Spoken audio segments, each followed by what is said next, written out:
World War I. There are both the home fronts and the battlefields. Oftentimes, while considering the many different conflicts of the war, we forget about what took place at home. In this video, we'll be highlighting the home fronts of America, Britain, and Canada.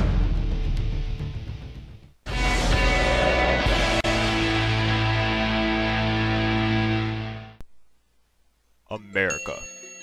American women gained more significant roles through the World War. For example, the Salvation Army supported soldiers on the front line by bringing them coffee.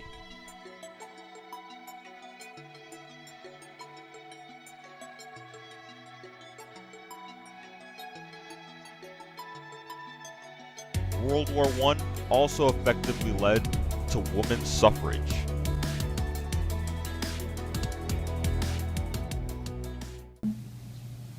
World War I really got women into the workforce. They made guns like the Browning machine, became nurses from 400 in 1916 to 20,000 in 1918, and even went into the US Navy and Marines. There are many American youth groups, from the Boy Scouts, Campfire Girls, Girl Scouts, to Junior Red Cross. The Boy Scouts used a vegetable garden and agricultural labor to help produce food.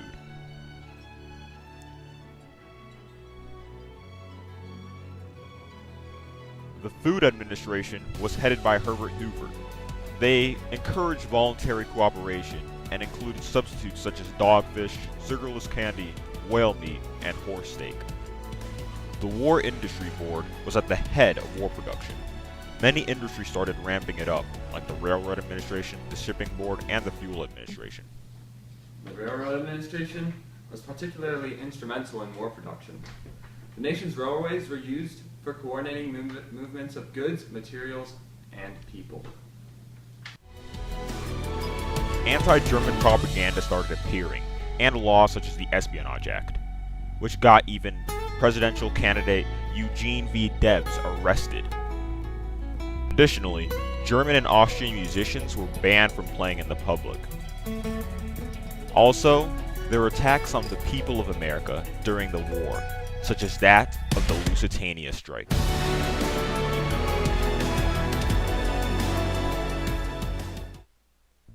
Britain. In the autumn of 1914, Britain established many volunteer organizations for women, like the Hospital Corps. Additionally, the Order of the White Feather encouraged women to give men not in uniform a feather as a symbol of cowardice. Much like in America, we have women getting more involved in the workforce here. Many entered nursing while others went in government departments, public transport, and more. Finally, women in Britain also gained suffrage eventually through the things that happened during the war. In some areas, around half of all babies die before reaching their first birthday due to malnutrition. Reforms of the government addressed the health and welfare of children. The Defense of the Realm Act was set up for food rationing, among other things. There are many leaders of food distribution and domestic food production, from Lord Davenport to George Prothero. The Munitions of War Act was very constricting and applied to all industries. A Ministry of Munitions was set up in May 1915 with David Leor George as its minister. By 1918, it had a staff of 65,000 employing some 3 million workers in over 20,000 factories. Minister of War Lord Kitchener appealed for more recruits. Finally, PALS battalions formed, on the basis of those who joined together, served together, and eventually died together. There were also many instances of anti-German feelings. For example, to look less German, King George V and his family changed their name to Windsor.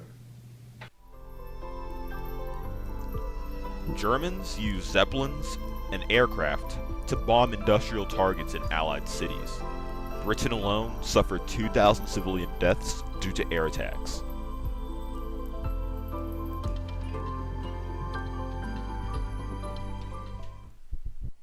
Canada.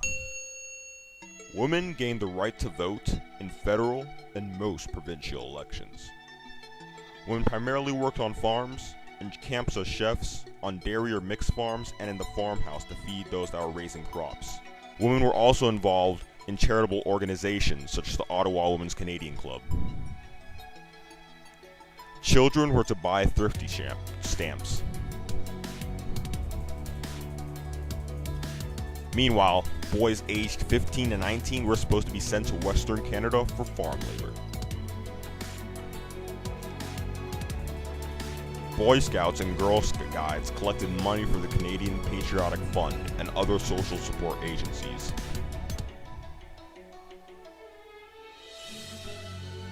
Prohibition was a popular measure because it seemed to be a sacrifice that could help the war. Food and gasoline were primary products that were rationed. Each Canadian had about 26 liters of gas each week. The government also issued wartime saving bonds.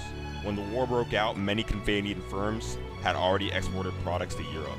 Businesses laid off workers. The Imperial Munitions Board, based in Britain, took over responsibility for war manufacturing and rooted out problems. By 1917, it managed 600 factories and 150,000 workers across the Dominion. Sales were $2 million a day. The Imperial Munitions Board expanded to shipbuilding, aircraft, and whatever else was needed. One of the most important Canadian exports was agricultural products.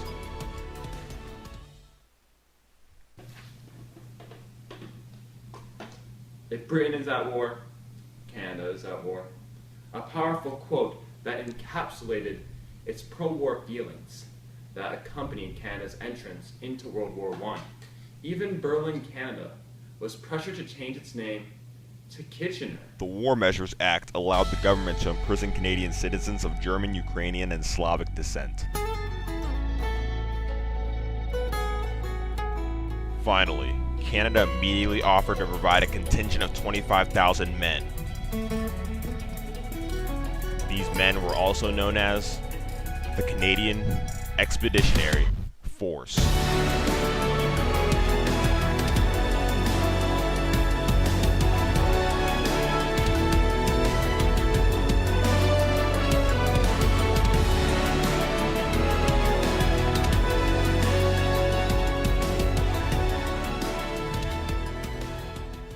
To conclude, thus, World War I was a total war, one that involved the whole society in the conduct of war and affected the whole society. The home fronts of America, Britain, and Canada not only make this clear, but help us realize the true scope of this global conflict.